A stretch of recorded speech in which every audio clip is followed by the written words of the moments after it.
நண்பர்களே, நீங்கள் பார்த்து கொண்டு இருப்பது உங்கள் கௌசிகா ரிவ்யூ. சரி வாங்க வீடியோக்குள்ள போய் என்ன நடக்க போகுது அப்படின்னு சொல்லிட்டு பார்த்தீங்களா, கரெக்டாக நம்ம மல்லி இருக்காங்களா, அவங்க என்ன பண்ணுறாங்க அப்படின்னு சொல்லிட்டு பார்த்தீங்கன்னா, நேராக போயிட்டு நம்ம விஜய் இருக்கார்ல, அவரு மழை மேலே படுத்து அழ ஆரம்பிச்சிடறாங்க.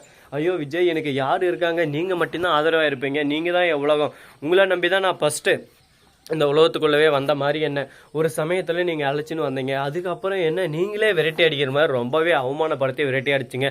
சரி திரும்ப நீங்கள் எனக்கு வேணும்னு சொல்லிட்டு திரும்ப உங்ககிட்டே வந்தேன், ஆனால் நீங்கள் என்ன ஒரு துச்சமாக கூட மதிக்காமல் ரொம்பவே அசிங்கப்படுத்தி அவமானப்படுத்தினீங்க. சரி உங்கள் வாழ்க்கையிலே நான் இப்போ வந்துட்டேன்னு சொல்லிட்டு சந்தோஷமா இருந்தாலும் அந்த சந்தோஷத்தை நீடிக்க விடாமல் நீங்கள் ஒரு பக்கம் கஷ்டப்படுத்துறீங்களே, நான் என்ன பண்ணுவேன் ஏது பண்ணுவேன் அப்படின்னு சொல்லிட்டு கதறி கதறி அழுறாங்க ஒரு பக்கம். இதை பார்க்கும்போது நமக்கே ஒரு பக்கம் என்னடா இவ்வளோ ஃபீல் பண்ணுறாங்களேன்னு சொல்லிட்டு இருக்கு.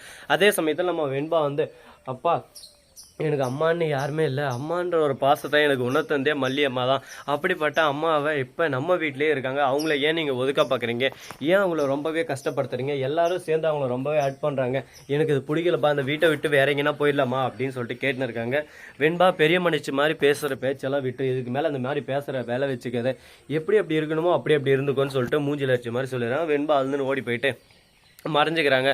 உடனே எல்லாரும் தேட ஆரம்பிக்கிறாங்க. உடனே பார்க்கணுமே நம்ம மல்லி இருக்காங்களா, அவங்கள பிடிச்சின்னு எல்லாம் திட்ட ஆரம்பிச்சிடறாங்க. உன்னால தான் நீ எதானோ ஒன்று சொல்லி பொண்ணை எதானோ ஒன்று கெடுத்துனே இருக்க, அந்த புள்ள அது பாட்டுக்கு அது இருந்துச்சு, நீ அவள் வாழல மனசுக்குள்ள நெஞ்சு எல்லாத்தையும் ஊட்டி ஒரு பக்கம் இந்த மாதிரி இருந்தா நீ சொல்றதெல்லாம் நடக்கும் அப்படின்னு சொல்லிட்டு நீயே மைண்ட்ல ஒன்று செட் பண்ணி விட்ற, அதை வச்சுதான் இவ்வளோ இந்த மாதிரி ஆடின்னு இருக்கா, இப்போ என்ன பண்றது ஏது பண்ணுன்னு சொல்லிட்டு தெரியாம குழப்பத்தில் குழம்பி போயிட்டு இருக்கா அப்படின்னு சொல்லிட்டு ஒரு பக்கம் திட்ட ஆரம்பிக்கிறாங்க. இப்போ என்னதாடா ஆச்சு ஏதனாடா ஆச்சு, இதுக்கு ஒரு முடிவே இல்லையா, இதுக்கு ஒரு எண்டு கார்டே இல்லையா, இப்படியே பிரச்சனை மேலே பிரச்சனை போயினே இருந்தால் என்னதான் பண்றது சொல்லுங்க பார்க்கலாம் அப்படின்ற ஒரு நிலவரமாக தான் போயினே இருக்கு. சரி பார்ப்போம், இன்னும் எவ்வளவோ பிரச்சனை இருக்குது, எல்லாத்தையும் ஒரு பக்கம் சமாளிச்சுட்டு மேலுக்கு வந்தால் தான் வாழ்க்கையில் ஒரு பக்கம் முன்னேற முடியும், இல்லைனா எப்போவுமே இப்படி தான் இருக்க முடியும். சரி போனது போட்டும் ஆனது ஆகட்டும்னு சொல்லிட்டு விடவும் முடியாமல் ஒரு பக்கம் அதே பிடிச்சின்னு தொங்கவும் முடியாமல் அடுத்து என்ன பண்ணலாம்னு சொல்லிட்டு அடுத்தடுத்து நம்ம யோசிச்சுன்னு போயின்னு இருக்கோம். அதை விட்டு ஆன விஷயத்த நினச்சின்னு இருந்தால் ஒன்றுமே பண்ண முடியாது, அடுத்து என்ன பண்ணலாம்னு சொல்லிட்டு ஒரு டார்கெட் வச்சு அதை நோக்கி ஓடினா தான் நம்ம பையனும் ஒரு பக்கம் ஸ்மூத்தாகவும் அழகாகவும் ஓட ஆரம்பிக்கும்.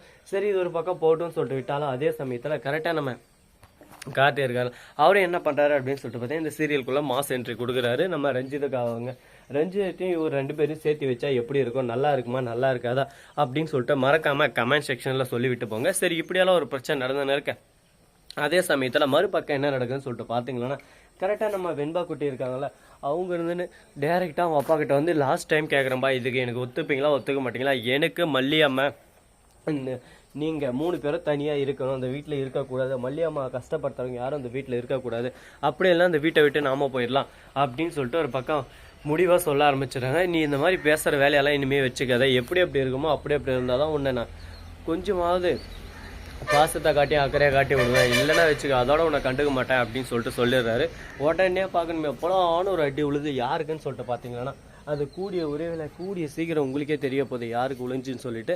ஸோ நண்பர்களே, இந்த வீடியோ பிடிச்சிருந்தா லைக் பண்ணுங்கள், கமெண்ட் பண்ணுங்கள், ஷேர் பண்ணுங்கள், டிண்டிங் பெல்லை தட்டி விட்டு போங்க, அப்போ தான் நான் போகிற அடுத்தடுத்த வீடியோ உடனுக்குடன் வரும். மிக்க நன்றி, தேங்க்ஸ் ஃபார் வாட்சிங், டாடா see you. நன்றி வணக்கம், வந்தனம் வருக தருகேன்.